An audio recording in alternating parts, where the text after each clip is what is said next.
Hi, this is Dennis with SuccessfulPractice.net, and I wanted to talk to you today about understanding Medicare payments as a result of sequestration. Now, if you're not familiar with what sequestration is, let me first explain that. So, it started with the Budget Control Act of 2011, which required that there were to be mandatory reductions in federal spending, and that's where the term sequestration comes from.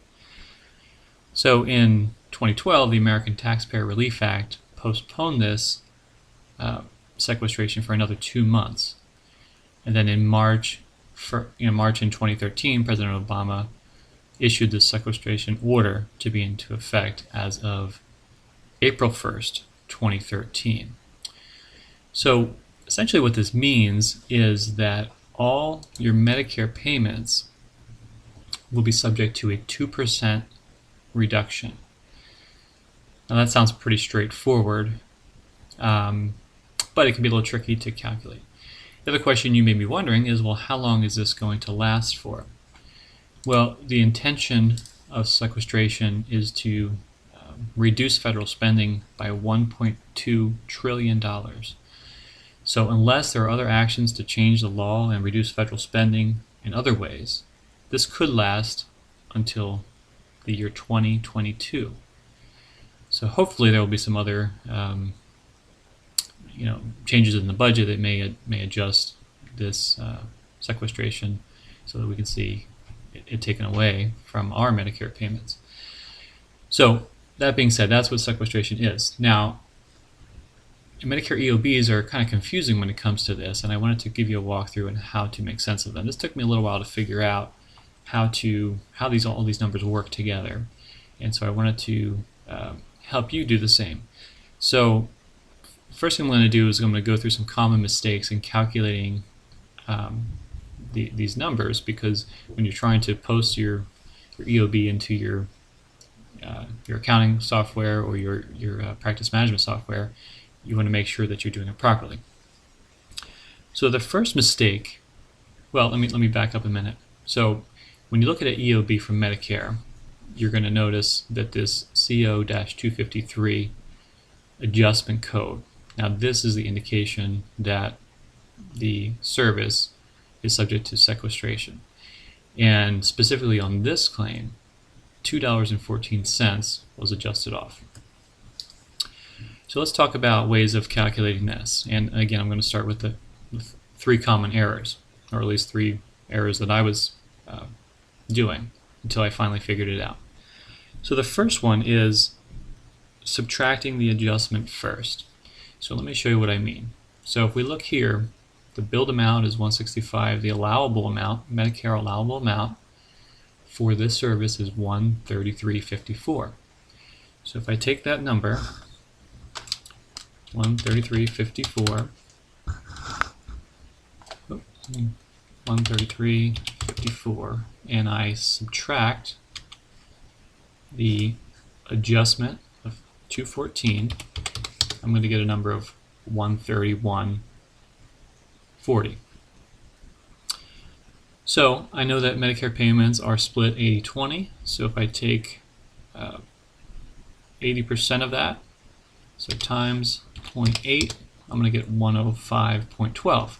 Well, that doesn't match with this, so I know that that's not correct.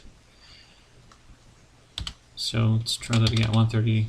Let's see if the patient's portion works. 133.54 minus the $2.14. I get my 131.40 times 0.2. I get 26.28. That doesn't match with the patient responsibility. So we know that that's not correct. So you can't just take the 214 off of the top of the allowable. That doesn't work. So the next thing you might think is, well, we know it's a 2% reduction, so let's take 2% off the top. So let's take the 133.54, and we will subtract 2%, which is $2.67. Well, already I'm noticing that this number doesn't match this number.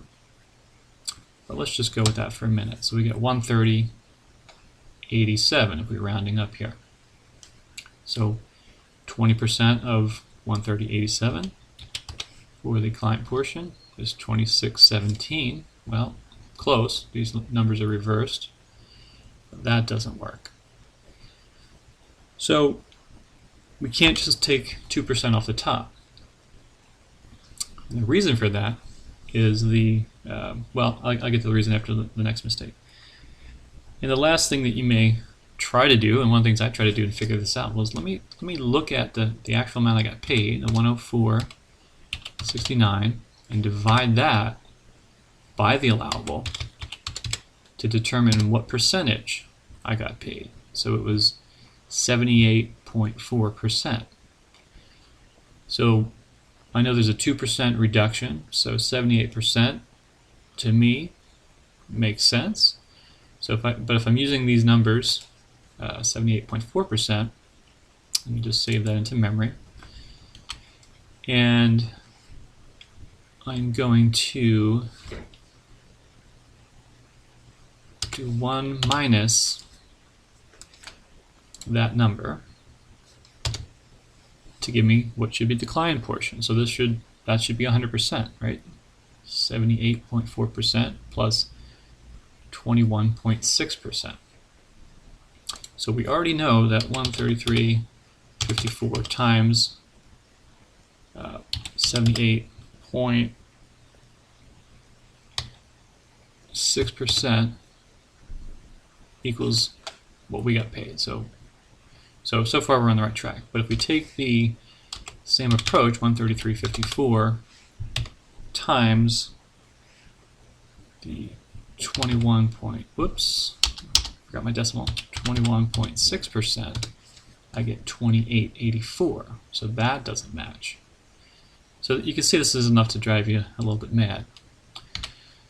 So the reason that these calculations don't work is because that the 2% sequestration reduction only comes off of the provider portion. So here's the proper way to calculate this. So the first thing is you take your Medicare allowable, 133.54, and you're going to multiply that by 20%. That gives you the coinsurance or the client portion, 26.71, 26.71 rounding up here. So that works. Now to figure out how these numbers work, where do we get the 214 and where do we get the 104.69? We take the 133.54 times that by 80%, we get 106.83. Still not what we need yet. And then we take another 2% off of the top of that. And that gives us our $2.14, which is this number. And that gives us our 104.69. So that's the way to do it. So again, just to recap, you take your allowable amount, 20% of that is this number. 80% of that minus another 2%, which is $2.14, will give you your portion. So hopefully that helps you make sense of these Medicare EOBs. Again, it was pretty frustrating to try to make sense of it and try to figure it out, but hopefully this helps, saves you a little bit of time. If you have any questions, leave it in a comment below, and I will see you soon. Thanks for watching.